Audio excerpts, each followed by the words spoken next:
we can also we could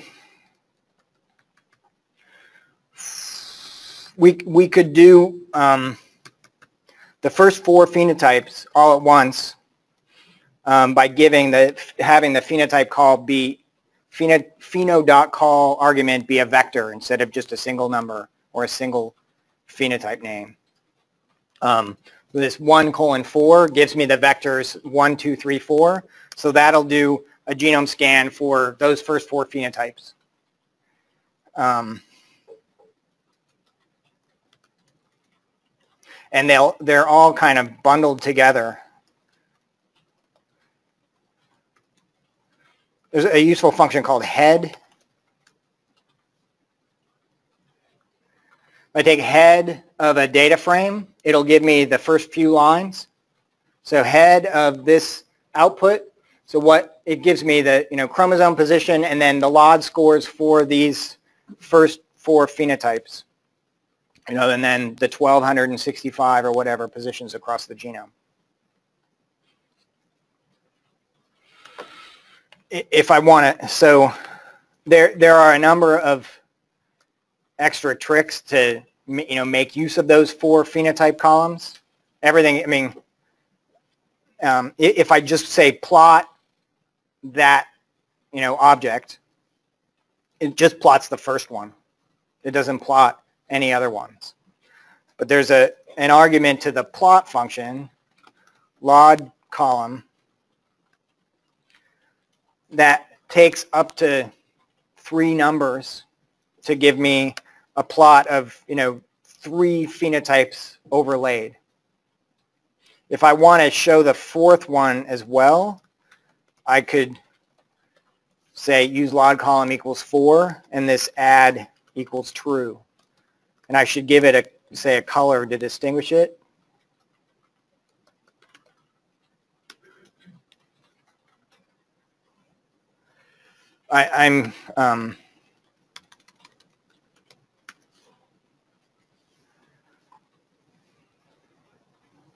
So then we have the default is black, blue, red. So in this figure, black is the first phenotype, which is blood pressure. Blue is the second phenotype, which is heart rate. Red is the third phenotype, which I think is body weight. And green is for is the heart weight. If I give the summary function that output, the default is to just look at the first column. So for each chromosome, it looks at the first LOD score column, finds the maximum LOD score, and then shows that row in the output, which is not probably what you usually want. It gives you, the peak for blood pressure on chromosomes, 1, 2, 3, 4, etc., and then the LOD score at that corresponding position for all the other phenotypes.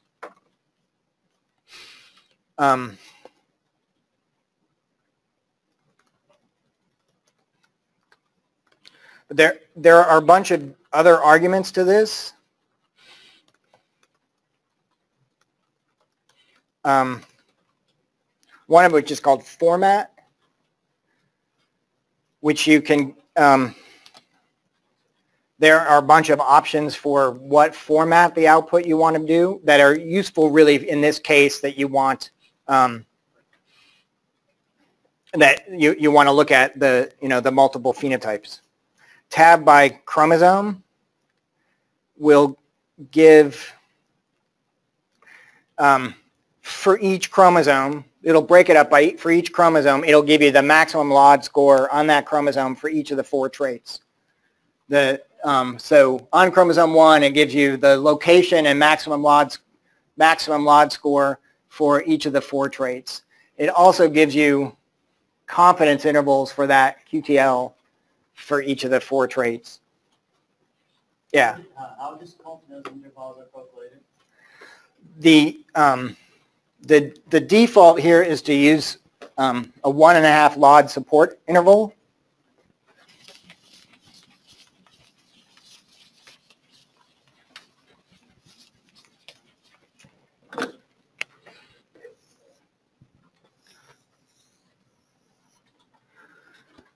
So the main method for, I mean, so if this is a LOD curve on a given chromosome, and I would estimate the QTL to be at the position of its peak.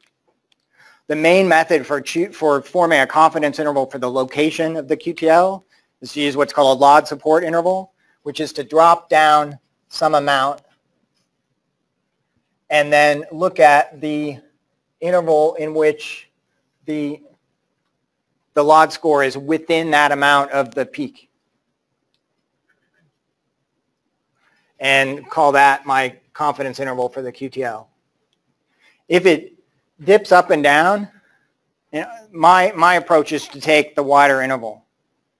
Take all the region where the LOD score is within some chosen amount of the maximum. The amount that I use is 1.5. Some arguments could be made that you use 1.5 for a back cross and maybe a larger amount for an intercross.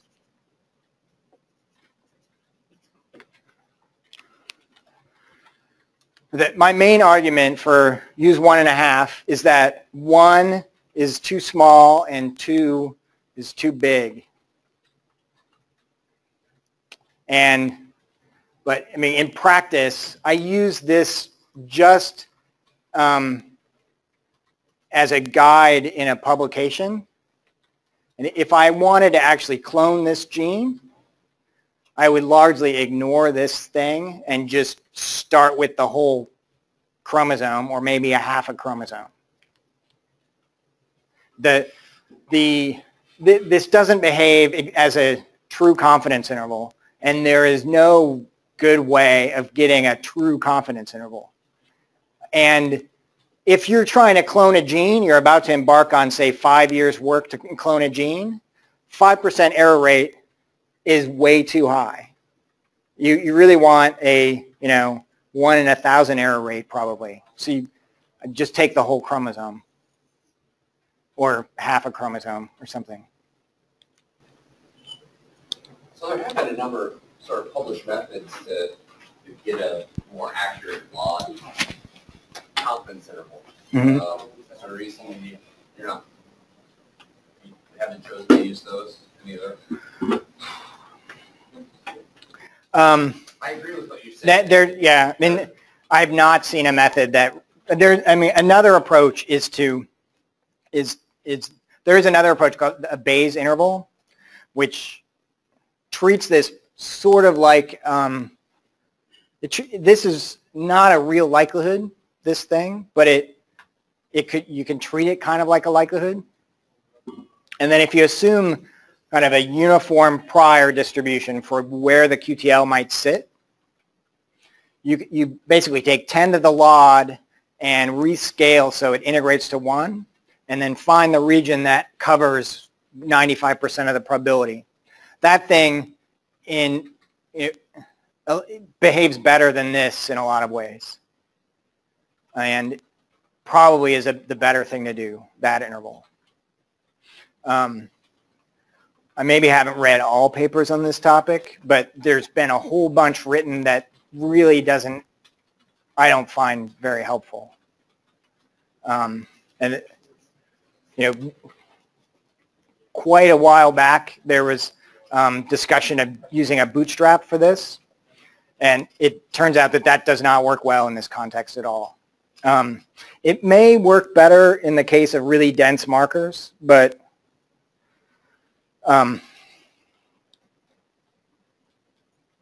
because I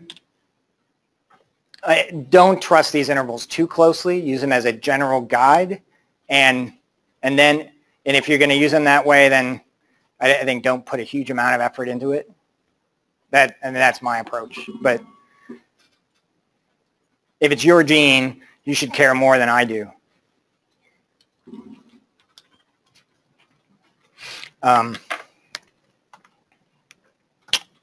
there's separately there's a function lod int that will give you the lod support interval.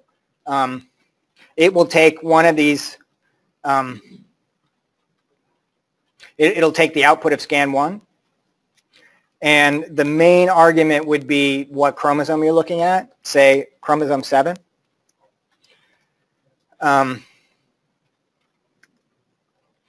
It will then, the default will be to look on chromosome 7, and just look at the first phenotype, find the peak, and then go out,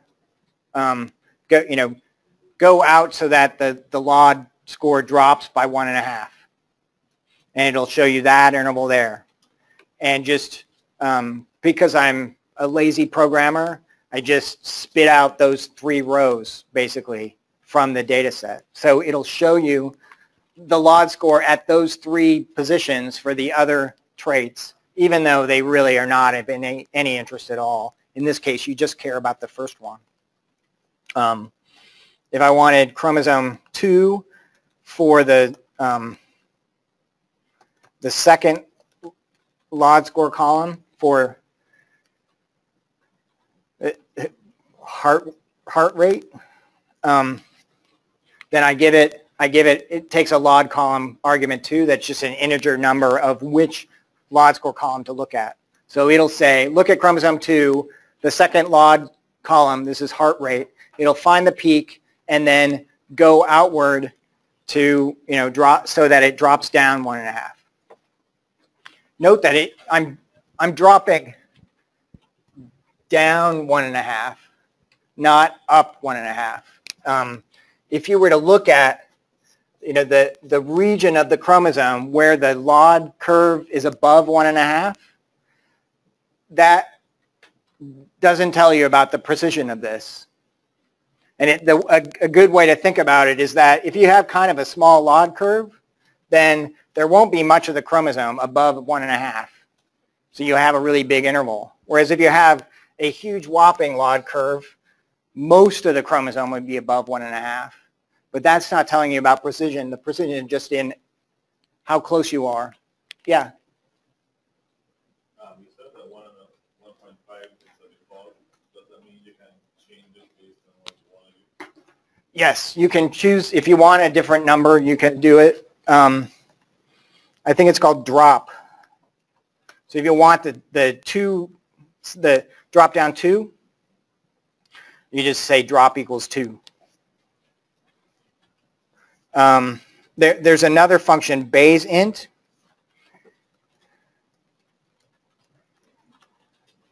That will give you that Bayesian, approximate Bayes support interval that takes 10 to the log, rescales to integrate to 1, and then finds the region. Drop down so much that you get 95% of the area. And another argument that I like to use is expand to markers equals true. So if I look at where the actual markers are along the chromosome, I drop down here, I'll end up in the middle of marker intervals, which are at points that I don't really totally believe they don't have constant meaning to me in any way. The only really meaning sort of physical connection to the genome are the markers that I genotyped. And so I usually prefer to jump out to the nearest actually typed markers and have markers be the endpoints of my log or Bayes interval. This expand to markers equals true will do the same thing, find the peak, drop down 1.5, find that interval, and then jump out to real markers so that my endpoints of my interval are real markers.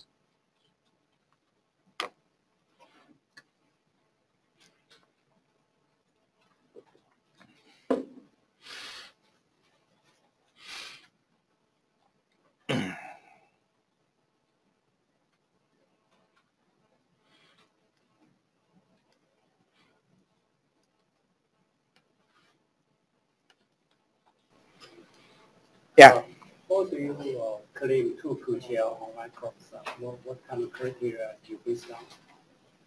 Yeah, that's a good question. So the question is how to decide if there are 2 QTL in a chromosome versus 1, which is the next topic of interest. And I have maybe more slides than I'll actually show. I mean, I have an example here that's a little bit different. This is the same investigator, the same main phenotype of blood pressure, but it's a back cross with 2 different strains. So then the outcome was blood pressure. The genetic map of markers, we had quite dense markers on some chromosomes that had evidence for a QTL, but the genotype data, I mean, the genotyping strategy was complicated and used this selective genotyping. So they first, they had 250 animals where they had measured blood pressure, and they genotyped across the genome, the top and bottom 46 or so, whatever would fit on a microtiter plate, and didn't genotype any of those in the middle until they did an initial analysis. They found some chromosomes that had QTL. You can actually see them in this genotype data. Say, if you look at chromosome 1, one of the genotypes is red and one is blue. The lower 42 or 46 individuals are quite red, and the top are quite blue. That you can see that there's a QTL there. They added in a bunch of markers in regions where there might be a QTL, and they also added in extra markers just in recombinant individuals. So it has a really complicated genotyping strategy, which proves to be kind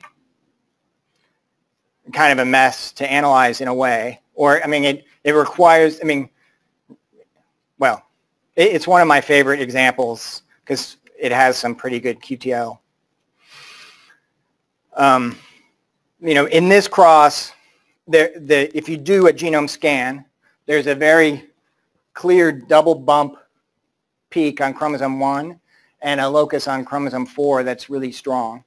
And you can't really see it. The threshold is pretty close to 3, and there's nothing else that gets really any close to 3. And sort of next in line would be 6 and 15, and then after that, 2 and 5. But the major locus is 4 and 1, and this kind of double bump makes you think maybe there are 2 QTL on chromosome 1. If you look at the effects of the QTL, you can't really, well, the effect of the chromosome 4 QTL is really strong. Chromosome 1, not, you know, at one, you know, pick one of the 2 bumps, not quite as strong. 6 and 15. 6 is interesting in that the effect goes in the opposite direction to the other 3. But 6 and 15, you know, so far we don't really have very good evidence for multiple QTL.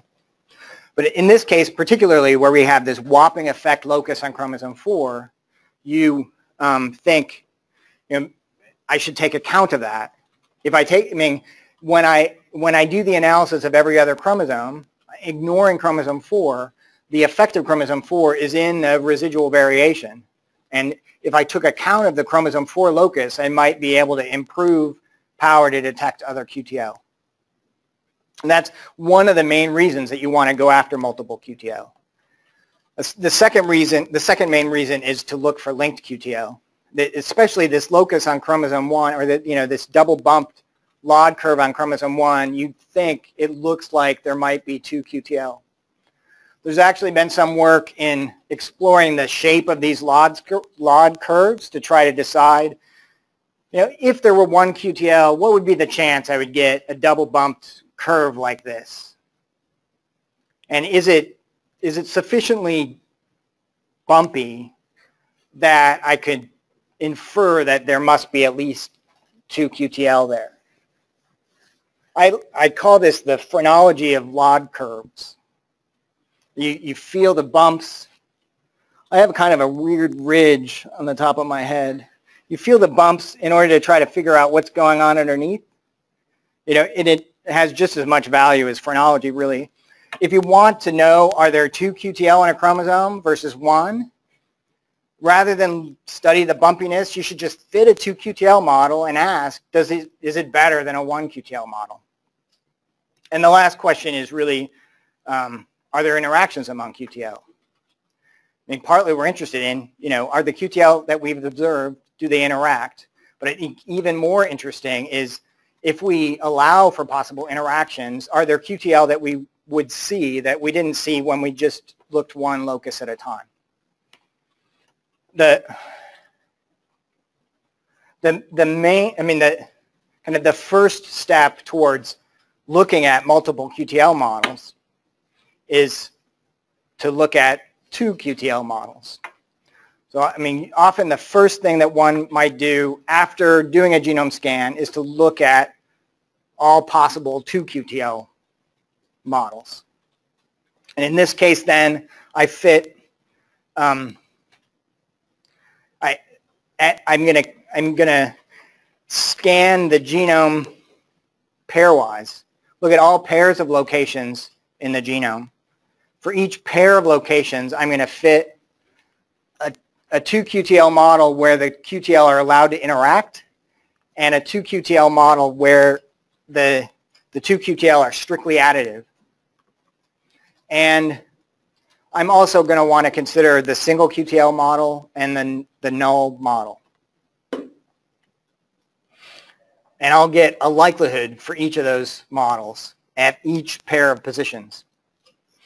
And I can take differences of those likelihoods to give me evidence for, say, compare the full model to the null model as evidence for 2 QTL versus none, or the additive model versus the null of 2 QTL assumed to be strictly additive.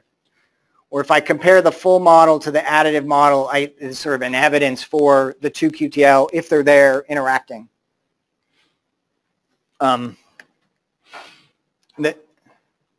And we can make images like this. The way we do this in RQTL is the function called scan2.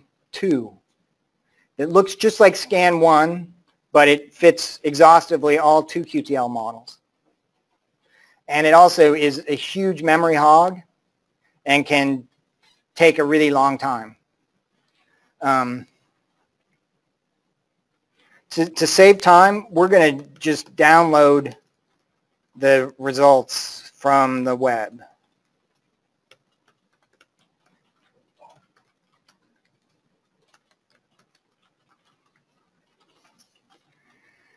If you type load and then parentheses URL for URL, and then in double quotes http://rqtl.org/various.rdata. And it has to be, I think, typed capital R, capital D, ADA in lowercase. If you can get that exactly right,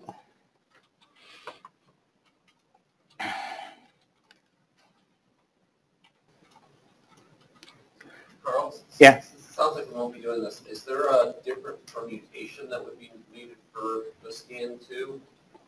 Yeah, I will show you, but I think we won't do it in practice. Yeah.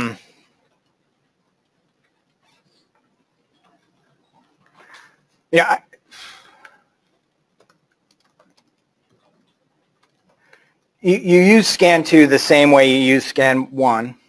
You give it the cross object, and you may tell it a phenotype column to use, and you can tell it, you know, a method. Haley-Knott method. Haley-Knott regression will be a lot faster. And it'll give you some information that it's working. And it goes through, you know, a pair of chromosomes at a time and fills out that whole thing and goes through and does all those calculations.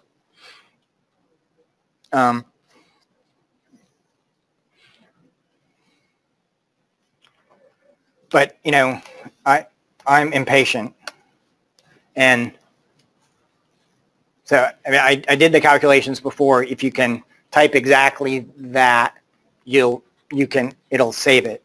Plus, yeah, I mean, so to make sense of these results, I really want to do a permutation test with a two-dimensional scan. That is, permute my phenotype relative to the genotype data, do the two-dimensional scan, calculate the maximum LOD score across the genome in each of these possible LOD scores, and repeat many times. And that it takes potentially days or a very large Linux cluster, and it can take a ton of RAM because it's calculating very large things and trying to do it. Trying to do it all at once. And then if I so the output, it's called out2.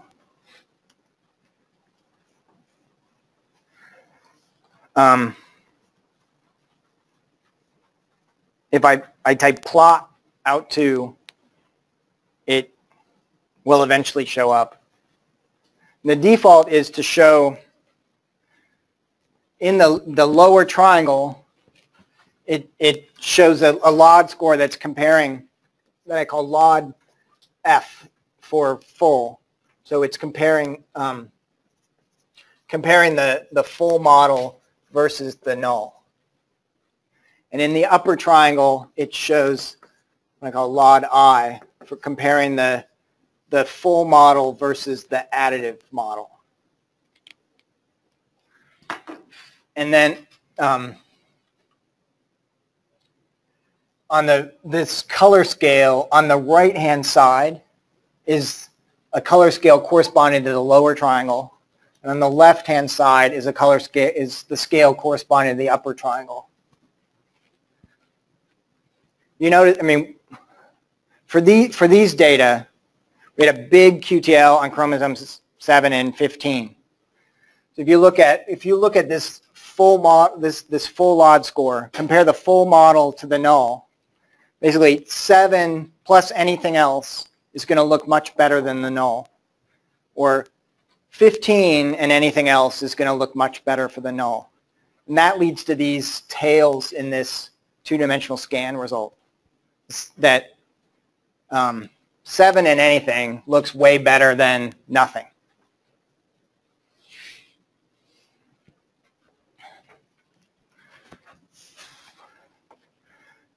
So,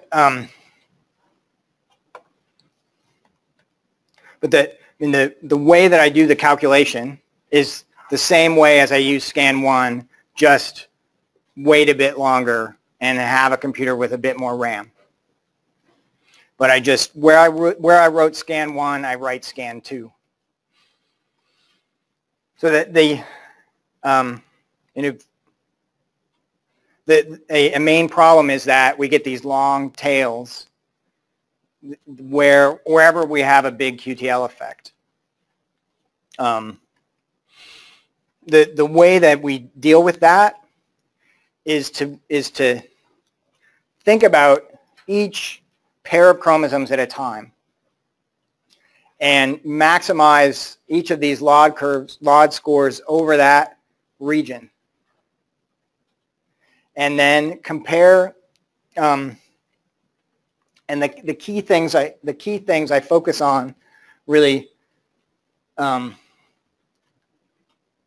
I call the FV1, or compare the full model to a single QTL model, or the additive model to a single QTL model.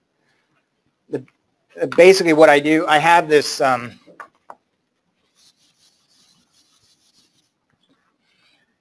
triangle of triangle of LOD scores. And if I look at a pair of chromosomes, is some rectangle in there. I'm going to maximize the LOD score over that rectangle. Say, I'm thinking there's a QTL on chromosome, say, 7 and 9 or something. but I don't know where they are, so I maximize over that little rectangle of all possible positions where one QTL is on chromosome 7 and one QTL is on chromosome 9. And then the weird thing I do is if I'm comparing it to a single QTL model, I look at kind of that part of the diagonal. You know, a single QTL that is either on chromosome 7 or on chromosome 9, I don't know which. So I maximize my single QTL model over those two chromosomes, and I compare the maximum LOD score in this little rectangle to the maximum of those little slices there.